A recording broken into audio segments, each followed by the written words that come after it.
Okay, so shout out nga pala sa lahat ng mga solid nating subscribers. So matagal-tagal na rin tayong walang upload mga idol. So pasensya na kayo kung hindi ko na na-videoan yung pag-unbox ko nito, pag-unbox ko nitong parcel natin dahil hindi nakasave yung video kaya naputol. So ngayon mga idol is naka voice over na lang po tayo ngayon. So bumili pala ako ng printer sa Shopee mga idol dahil plano kong magtayo ng printing business sa aming lugar. So ito yung in-order ko sa Shopee. Sa Shopee ako nag-order mga idol. So, sa gustong mag-order nito mga idol, may link ito sa baba ng description or sa comment section. Tingnan nyo lang yung link doon. So, itong printer na ito mga idol is Epson L5290. So, mura lang talagang kuha ko nito sa online, sa Shopee mga idol. Dahil nasa 10,000 plus lang siya. So sa ibang seller makukuha niyo ito siya ng 18,000, 15,000 sa ibang seller. Pero sa seller na nabilihan ko nito mga idol is mura lang talaga sila. So brand new talaga ito siya mga idol. Kita niyo naman na mayroon pa siyang mga tape. Ayan. So hindi pa siya, wala pa siyang ink.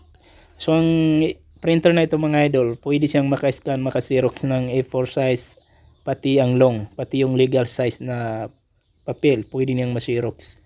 Kagaya sa papel ng birth certificate, mataas kasi yun kasi 14 inches ang haba. So pwede nang ma-xerox yun at ma-scan. So ituturo ko sa inyo mga idol, ipapakita ko sa inyo kung paano ang tamang paglagay ng ink ng ating mga printer kung bagong bili pa lamang siya. Kung first time pa lang siyang lalagyan ng ink, ay ituturo ko sa inyo kung paano yung tamang paglagay na para iwas disgrasya sa color. So ang gagamitin nga pala nating ink mga idol is pigment. So hindi natin gagamitin yung ink na dala ng printer na order natin, yung 003 na Epson ink dahil kumukupas yun.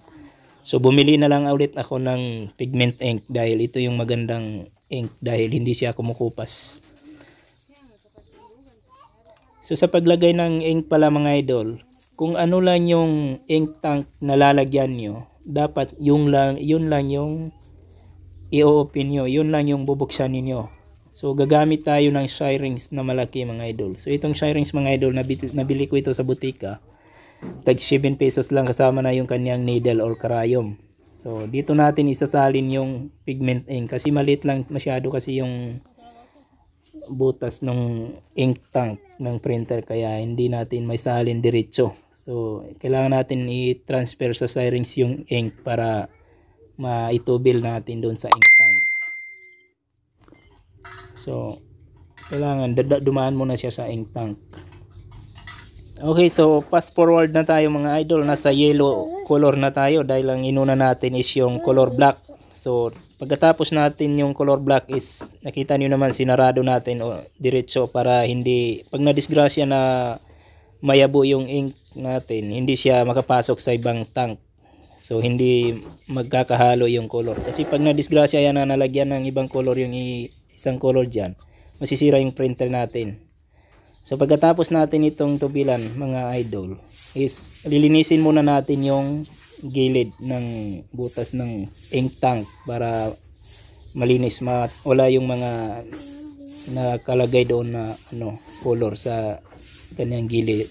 So gagamit tayo ng cotton buds para linisin yung ink na kumalat sa gilid. So ang last na lang ngayon mga idol is nasa cyan color na tayo ngayon. Itong color cyan. So ang una nating nilagay is black, tapos yellow, then magenta, and then cyan.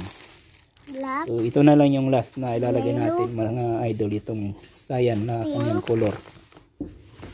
Okay, so ngayon mga idol is naka-on na yung ating printer, no. So pasensya na kayo kung maraming dito. So first time nating i-on yung ating printer is ganyan yung makikita natin. So mamimili tayo ng language kung ano yung language natin. So siyempre pipili natin yung English. So nandiyan naman sa baba yung instruction mga idol. So madali lang naman ito mga idol. Huwag kayong malito sa mga hindi pa nakatrain nitong printer na ito. So madali lang naman siyang i-operate. So basta marunong ka lang bumasa at marunong ka lang umintindi ng mga sign, is madali lang siyang gamitin. Madali lang siyang isi-set up. Piliin lang natin yung Philippines. Ayan. And then, so pwede niyong i-on yan, pwede niyong i-off. Yung mga ano na yan para mabilis na. Okay, so dito sa mga date mga idol, pwede niyong i-set yung date dito, pwede niyo ring i-skip na lang. So yung sa akin, hindi ko na muna nilagay. I-skip ko na lang itong date. Okay, so ngayon mga idols, nandito na tayo. Pindutin natin yung question mark. So para mag-initialize yung ating printer. Then click natin yung start para makapag-initialize siya. So kapag pinindot natin yung start mga idol, is mag-initializing yung printer natin para i-charge niya yung ink doon sa hose hanggang doon sa print head. So pagkatapos noon mga idol is pwede na natin gamitin yung ating printers. Pero tumatagal lamang siya ng nasa 10 to 15 or 11 minutes mga idol. So pasensya na kung naputol yung video natin mga idol. At pasensya na rin kung hindi na natin naipakita yung ganyang printout dahil naputol yung ating video. At saka ang importante is na pakita natin kung paano siya lagyan ng ink, paano siya i-set up. So kahit hindi masyadong complete yung setup natin, mayroon namang ibang mga tutorial sa YouTube kung paano mag-setup ng L5190.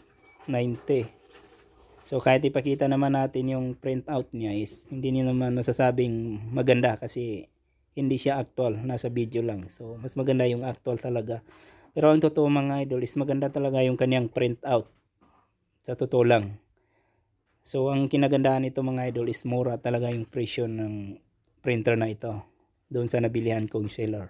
Okay, so maraming salamat sa panonood mga idol. Sa mga gustong bumili nito, meron tayong link sa baba kung saan ko nabili ito.